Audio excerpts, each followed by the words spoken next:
Hello students, welcome to the online live classes. बच्चों, हमारी exercise number 3.4 चल रही थी।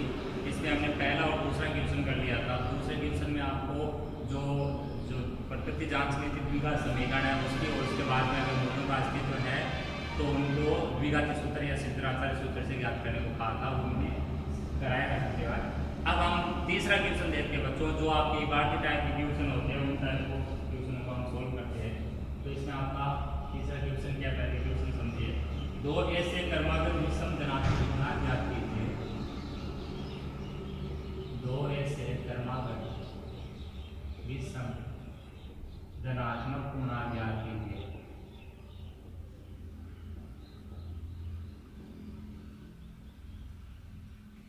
जिनके वर्गों का योग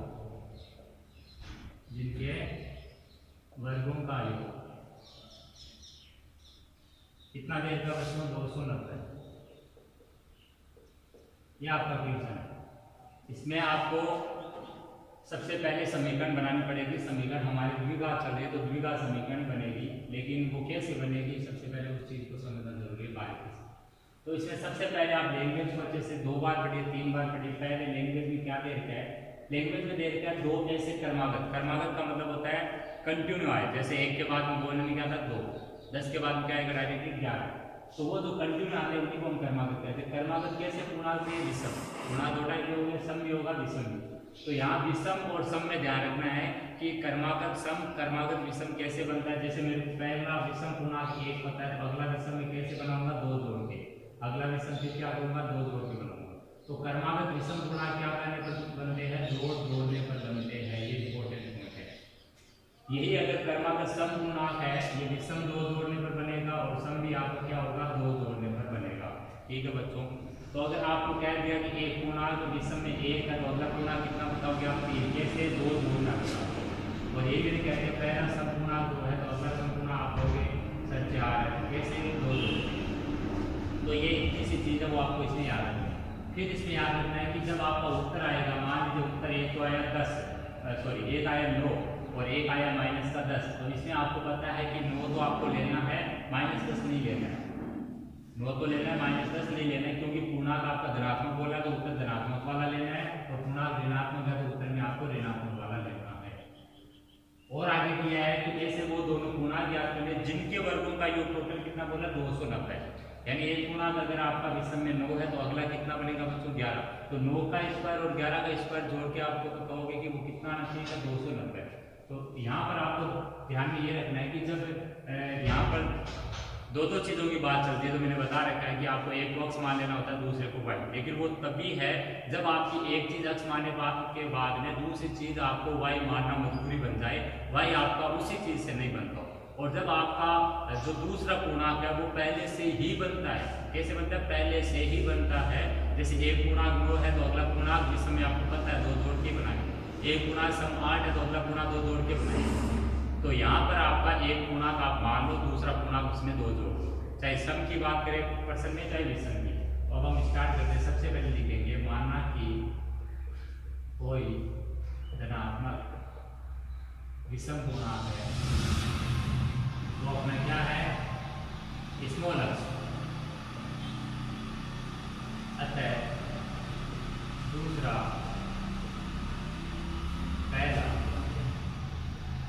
अतः दूसरा विषम धनात्मक पूर्णांक बराबर कितना हो जाएगा बच्चों?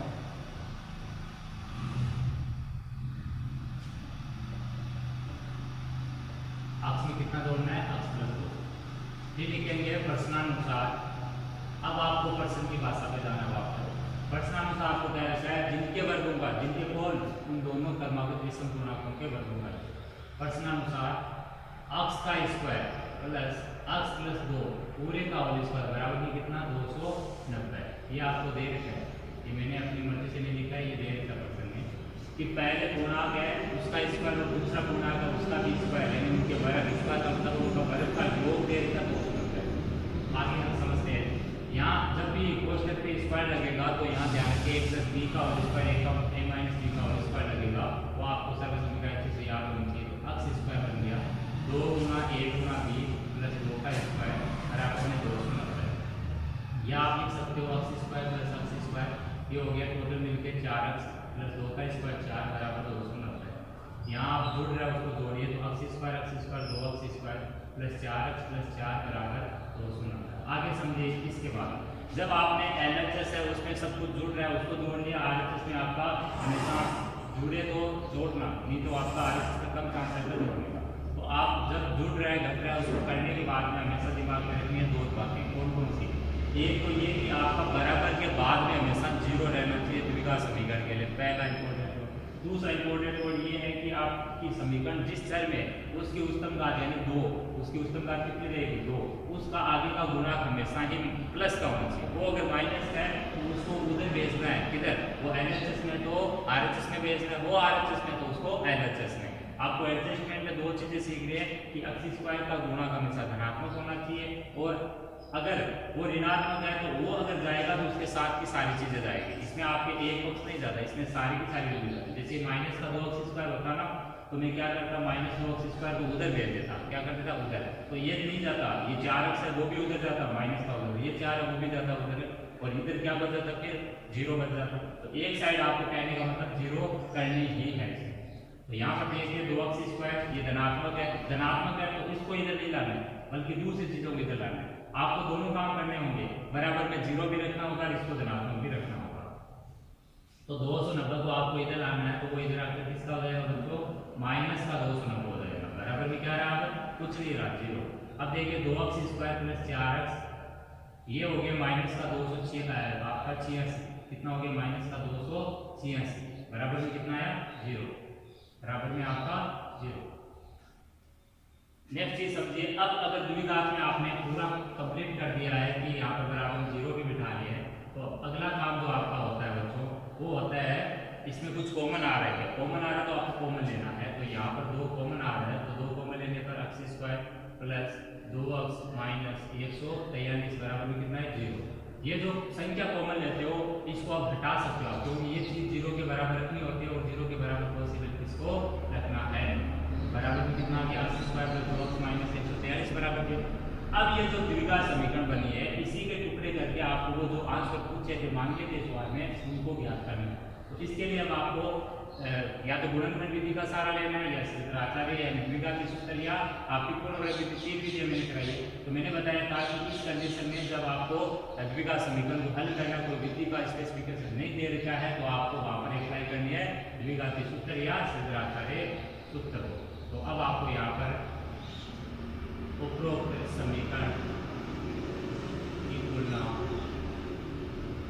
किससे करनी है, ax square plus bx plus c बराबर 0 से करनी है, क्योंकि हम द्विघाती सूत्र को प्रेफर कर रहे हैं यहाँ पे। क्योंकि गुणनखंड विधि में क्या होता है कभी कभार गुणनखंड होते नहीं है। a बराबर 1, b बराबर तुलना से 2 और c बराबर कितना है बच्चों माइनस का 143। अब समझिए आगे, अब आपको द्विघाती सूत्र जब लगा रहे हो तो क्या निकालना होता है विवेचक, क्योंकि विवेचक नहीं निकालेंगे तो हम नहीं बता पाते कि मूल कैसे आएंगे। तो विवेचक b निकालने के लिए b स्क्वायर माइनस 4ac, इसमें मान रखिए 2 का स्क्वायर माइनस 4 गुना 1 गुना माइनस 143 कितना आया 4, ये माइनस माइनस टक्कर करके क्या बन गया बच्चों प्लस बन चुका है, ध्यान रखिए प्लस, और 143 का 4 से मल्टीप्लाई करोगे तो कितना आ जाएगा 500 और टू के कितना देगा 576। ये मान जो भी आएगा विवेचक का उसको लिखना है वो बराबर 0 आया है या बड़ा आया है या छोटा है। बड़ा आया है तो आप कहोगे मूलों का अस्तित्व है, अतः मूलों का अस्तित्व है। यहाँ मूलों का अस्तित्व है, मूलों का अस्तित्व तभी नहीं होगा जब ये मान लेस देन 0 आएगा, अदरवाइज मूलों का अस्तित्व हमेशा ही होगा। तो अब हमें वो मूल ज्ञात करने और वो मूल ज्ञात करने के लिए हम अब लगा रहे द्विघाती सूत्र, तब श्रीधराचार्य सूत्र से। अब श्रीधराचार्य सूत्र को आप लिखना है सबसे पहले। समीकरण x में थी तो श्रीधराचार्य सूत्र से x का ही मान निकलेगा, y में थी तो y बराबर, z में तो z बराबर, ये ध्यान x बराबर minus b plus minus under root में b स्क्वायर माइनस 4ac बट्टे में है 2a। अब इसमें मान रखिए आप माइनस का चिन्ह और b का मान यहाँ से देखिए 2, और अगर ये माइनस का होगा तो माइनस माइनस से a प्लस 2 बन जाएगा, ये भी ध्यान रखिए।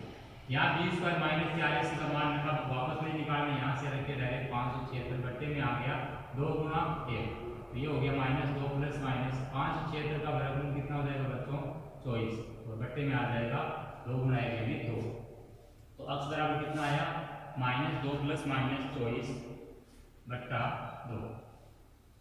आगे समझिए। अब एक बार आपको धनात्मक चीज लेना है, एक बार ऋणात्मक। तो 2 केस बनाते हैं। एक स्थिति फर्स्ट है आपकी, इधर स्थिति सेकेंड,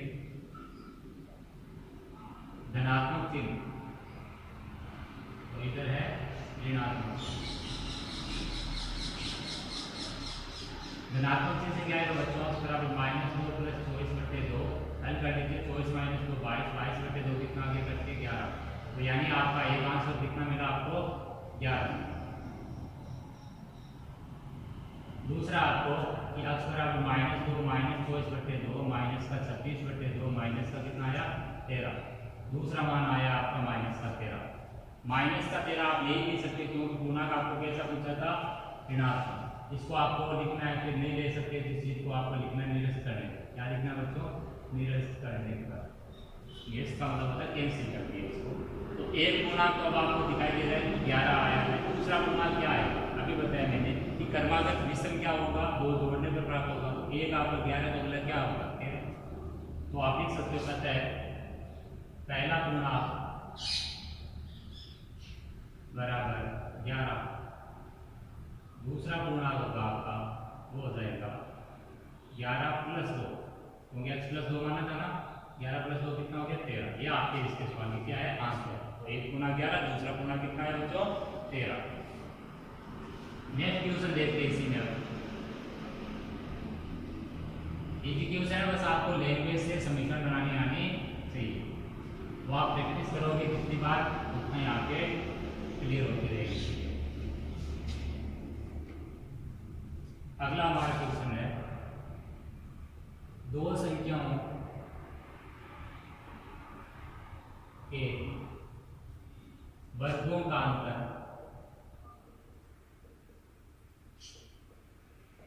45 कितना बच्चों तथा छोटी संख्या का वर्ग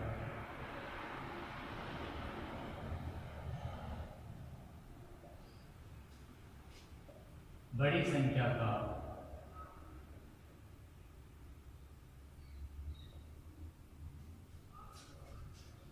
4 गुना। कितना गुना है 4 गुना।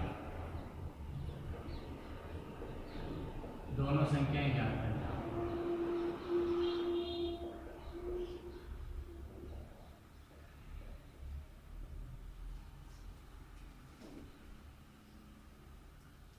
दो संख्याओं के वर्गों का अंतर 45 है और छोटी संख्या का वर्ग जो है बड़ी संख्या का 4 गुना। दोनों संख्या याद करें। तो यहाँ पर फिर से दो चीज़ों की बात चल रही है। तो मैंने बताया था जब दो चीज़ों की बात चले और तो आपको एक को अक्स दूसरे को वाई मानना होता है। लेकिन वो तब है जब आपके एक संख्या आपने अक्स मानी है दूसरी जो है वो उसी से ना बने, पहली से ना बने। तो यहाँ पर देखते हैं कि वो संख्या बनेगी या नहीं बनेगी, वही मेन है अपने। तो दो संख्याओं के वर्गों का अंतर नहीं। अगर यही दो संख्याओं का अंतर का होता बच्चों तो हम बना सकते थे कि एक संख्या अक्स है तो दूसरी संख्या कितनी हो जाएगी, क्योंकि दोनों का अंतर आपका 45 है। जैसे एक अक्स है और दूसरी वाई अक्स माइनस वाई कितना दिया 45। तो अगर एक संख्या हमारी जो है अक्स है तो दूसरी कितनी हो जाएगी 45 प्लस से अक्स हो जाएगी। कितनी हो जाएगी 45 प्लस से अक्स हो जाएगी। यानी यहाँ पर वर्गों का अंतर देने की वजह से हम एक संख्या से दूसरी संख्या नहीं फाइंड कर सकते। तो हमें एक को अक्स और मजबूरन दूसरी को वाई मानना पड़ेगा। अब छोटी और बड़ी होगी, दो संख्याएं अलग अलग है तो छोटी और बड़ी भी होगी। तो हमें ये भी लिखना पड़ेगा साथ में कि माना कि छोटी संख्या अक्स है बड़ी संख्या वाई है। या आपकी छोटी संख्या वाई है बड़ी संख्या अक्स है। तो यहाँ पर सबसे पहले शुरुआत करनी है कि माना कि छोटी संख्या बराबर अक्स तथा बड़ी संख्या मान लीजिए, पहले जो है उसको बड़ा कह दीजिए। माना कि बड़ी संख्या बराबर अक्स तथा छोटी संख्या बराबर स्मॉल वाई। ये दोनों संख्या मान ली कि छोटी संख्या आपकी वाई है और बड़ी संख्या है अक्स। यानी आप कह सकते हो अक्स ग्रेटर देन वाई, अक्स बड़ा है। नेक्स्ट है आपके कि इसमें दो जगह आपकी लैंग्वेज है। तो ध्यान रखिए जब दो जगह लैंग्वेज आती है और वहाँ दो संख्या मिलती है, एक जगह यहाँ पर अंतर से 45 लिखा हुआ मिल रहा है। एक जगह आगे की लैंग्वेज से 4 गुना है वो नाम है, यानी एक आपका अंकों में भी कह सकते हो 4 गुना। तो कहने का मतलब 2 जगह लैंग्वेज मिलने का मतलब सीधा सीधा यहाँ से आपको 2 समीकरणें बनानी पड़ेगी, दोनों को आपस में हल करके उसको एक समीकरण एक चर वाली द्विघात में बनानी पड़ेगी। द्विघात समीकरण एक ही चर में होती है, दोनों चरों में द्विघात समीकरण नहीं होती। तो यहाँ पर आपको सबसे पहले आप लिखना है प्रश्नानुसार।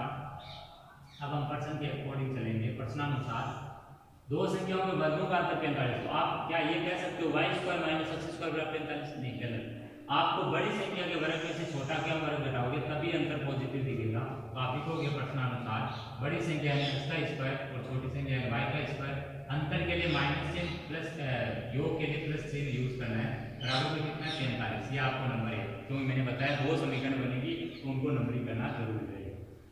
ये यहाँ तक समझ में आया। फिर आगे तथा छोटी संख्या का वर्ग बड़ी संख्या का 4 गुना। तो यहाँ पर कंफ्यूज नहीं होना है, यहाँ पर दिमाग में ये रखना है कि से अधिक, से कम और का गुना, के गुना, इस टाइप के अगर वर्ड आते हैं तो आपको ये ध्यान रखना है कि वो से अधिक, से कम, का गुना किस संख्या के नाम के साथ में चित्रित करता है। जैसे राम की आयु श्याम से 5 वर्ष अधिक है, तो श्याम से नाम किसके साथ में आ रहा है? श्याम से। तो श्याम की जो आयु है उसी को आपको क्या करना है? 5 ज्यादा करना है। श्याम की आयु से 5 ज्यादा करोगे। श्याम की आयु से 5 कम है तो श्याम से ही आपको आयु में से क्या करना है? 5 कम करना है। जिसके साथ में से चिपका हुआ होता है उसी से प्लस करना है, अधिक में कम करना है तो माइनस यूज करना है। राम की आयु श्याम की आयु का दुगुना है, तो दुगुना नाम भी किसके साथ में आ गया? श्याम की। तो आपको 2 से गुना भी श्याम का ऐसे ही करना है। तो यहाँ आपको छोटी संख्या का वर्ग बड़ी संख्या का 4 गुना, तो 4 से गुना किस संख्या को होना है? बड़ी संख्या को। बड़ी संख्या को 4 से गुना। फिर लिखना है पुनः, ये आपकी पहली शर्त है। दूसरी शर्त, अब दूसरी शर्त भी है इसलिए दूसरी शर्त क्या है? छोटी संख्या का वर्ग यानी y² बड़ी संख्या का 4 गुना, 4 से गुना होगा बड़ी संख्या यानी अक्ष से, यानी बराबर में आए 4। ये नंबर आ गया आपके 2। समीकरण 1 और 2 बनने के बाद अब आपको इनको एक साथ हल करके आपको एकल द्विघात बनानी है, वो या तो अक्ष में बना हुआ या y। तो यहाँ पर बच्चों समीकरण 2 का मान आसानी से 1 में रखा जा सकता है, लेकिन 1 का मान 2 में रखना यहाँ पर आसान नहीं रहेगा। तो आप क्या करो कि समीकरण 2 का मान 1 में पुट कर दो। समीकरण 2 का मान 1 में रखने, जब समीकरण 2 का मान 1 में रखेंगे तो क्या आएगा? देखिए x² - 4x = 45। या अब आपको इसको द्विघात में लाना है तो आपको बराबर 0 भी बिठाना है, x² 0 भी धनात्मक भी चाहिए। तो ये धनात्मक है, इसका मतलब है ये नहीं जाएगा, उधर से कोई इधर आएगा, क्योंकि 0 अभी हुआ नहीं है तो 0 तो करना ही कंट्रोल है। अब ये आपकी द्विघात समीकरण बन चुकी है। अब इसको आपको हल करना है। तो इसको हल करने के लिए मैंने एक चीज बताई थी कि आप हमेशा ही कौन सा सूत्र? क्षेत्राचार्य सूत्र को प्रयोग में ले आओ। तो यहाँ हम लिखेंगे, सबसे पहले इसके मानक द्विघात से तुलना करेंगे। तो इस समीकरण की तुलना किससे करनी है बच्चों? ax² + bx + c = 0 से करेंगे। जब इसे हम तुलना करेंगे तो कितना आएगा? देखिए a बराबर 1, b बराबर -4 और c बराबर कितना? माइनस का कितना? 45। ABC निकलने के बाद में विवेचक निकालना होता है। आगे विवेचक b होता है b² - 4ac। मान रखिए b का मान -4 और a² - 4 गुना 1 गुना -45 दिया जाएगा। 4 का स्क्वायर 16, माइनस माइनस से प्लस बन गया।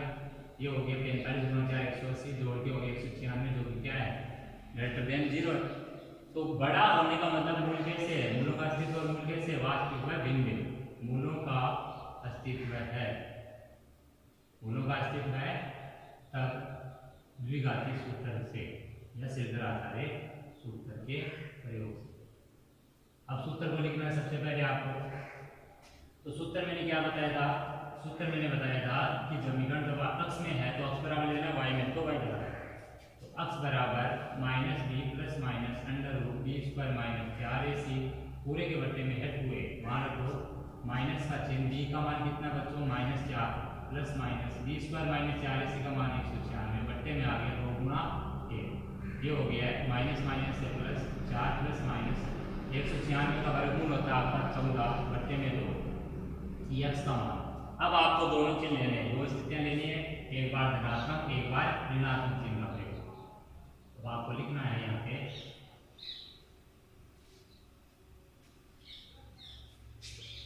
स्थिति पहले, स्थिति सेकेंड, धनात्मक चिन्ह, दूसरा है ऋणात्मक। धनात्मक चिन्ह से क्या आएगा बच्चों, x बराबर 4 प्लस 14/2, 14 4 कितना हो गया 18, 18/2, 18/2 बराबर कितना हो गया कटने के बाद में 9। तो आपका जो मान आया वो तो है 9, ठीक है। दूसरा जो मान आएगा वो देखिए x बराबर 4 माइनस 14/2 यानी माइनस का 10/2 कटने के बाद में आया माइनस का 5। तो दूसरा जो मान आया आपका वो है -5। अब समझिए आगे, अब क्या दोनों ही हमारे उत्तर है, यानी एक संख्या आपकी 9 है तो दूसरी संख्या आपकी क्या -5 नहीं, हमारी संख्या x और y के तौर पर थी बच्चों। तो हमारा एक तो उत्तर है, जब हम x 9 लेंगे तो देखेंगे y का कितना आएगा, और एक बार हम x तरफ -5 लेंगे तो देखेंगे कि y का कितना आएगा। तो यहाँ पर कहने का मतलब है कि संख्याएं आपकी कितनी आ सकती है, दो समूह बना सकती है कि एक 9 आया, एक आपका 13 आ गया, एक -5 आ गया, एक 7 आ गया, इस टाइप से आ सकते हैं। तो अब हमें चेक करना है कि उत्तर हमारे 2 होंगे या केवल एक ही उत्तर होगा। तो वो चेक करने के लिए सबसे पहले हम पुनः स्थितियां लगाएंगे नहीं कि अब x बराबर 9 है तो y बराबर कितना, ठीक। तो फिर लेंगे हम पुनः, जब x बराबर 9 हो, पुनः जब x बराबर 9 हो तो y स्क्वायर बराबर कितना था, y स्क्वायर बराबर कितना था आपका 4x से, y स्क्वायर बराबर 4x से, या y स्क्वायर बराबर 4 गुना 9 36, y स्क्वायर का मान 36 है तो y बराबर प्लस माइनस √36 संख्या है, इस वजह से प्लस माइनस में आया 6, प्लस माइनस कितना है 6, यानी x का उत्तर एक तो 9 और एक प्लस है, एक 9 और एक माइनस है, अर्थात संख्याएं ये तो इससे उत्तर है, उससे भी देखना पड़ेगा उत्तर है क्या, अर्थात संख्याएं 9,6 या 9,-6 है, ठीक है। यहाँ से भी देखेंगे, तो यहाँ से देखेंगे तो पुनः जब x बराबर -5 हो, y स्क्वायर बराबर कितना था 4x, यहाँ जब रखेंगे तो y स्क्वायर बराबर 4 गुना -5 कितना होगा -20। अब समझिए इसी को कि कोई भी संख्या का वर्ग मैंने बताया था कभी भी ऋणात्मक पॉसिबल नहीं है, किसके लिए, वो संख्या वास्तविक है तब। यहाँ वास्तविक चीजों की बात चल रही है, तो वास्तविक के लिए हम नहीं कह सकते कि y स्क्वायर बराबर -20 है, हो सकता है। तो आपको यहाँ लिखना है ब्रैकेट में जो कि असंभव है, जो कि क्या है असंभव है, क्योंकि किसी भी वास्तविक संख्या